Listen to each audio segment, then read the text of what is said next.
Magandang araw po. Ako po si Brother Marlo Bayot mula po sa parokya ng Santa Maria Magdalena sa Amadeo, Cavite. Sa amin pong parokya ay buhay na buhay ang debosyon sa ating ina ng laging saklolo. Sangayon po sa kwento ng mga nakatatanda, 1970s pa lamang, meron ng perpetual novena sa Our Mother of Perpetual Help at gayon din meron pong kapisanan ng ina ng laging saklolo. Sa amin pong parokya, sa kapisanan o kapatiran ng ina ng laging saklolo, naging kaanib po nito ang aking yumaong lola, gayon din po ang aking yumaong nanay.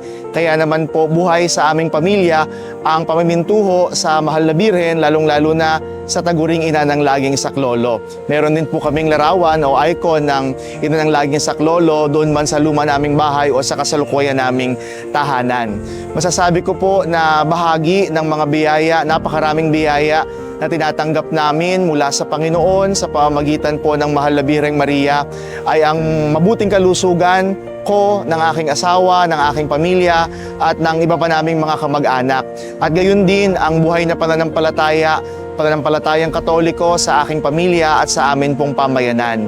At bilang deboto ng ina ng laging saklolo ay pinagpapatuloy ko po ang pamimintuho sa kanyang larawan, ang malimit na pagdulog sa kanya, lalong-lalo na sa pamamagitan ng perpetual novena tuwing araw po ng Miyerkules at ang pagbabahagi nito sa ibang mga tao na marahil ay nangangailangan din ng tulong, dumaranas ng karamdaman, dumaranas sa mga kahirapan sa buhay. Sapagkat bukod sa ating Panginoon na siyang pinagmumulan ng lahat ng biyaya at lahat ng mabuting bagay, kanino pa ba tayo dudulog kundi sa ating mahal na ina, ang ating ina ng laging saklolo. Maraming salamat po.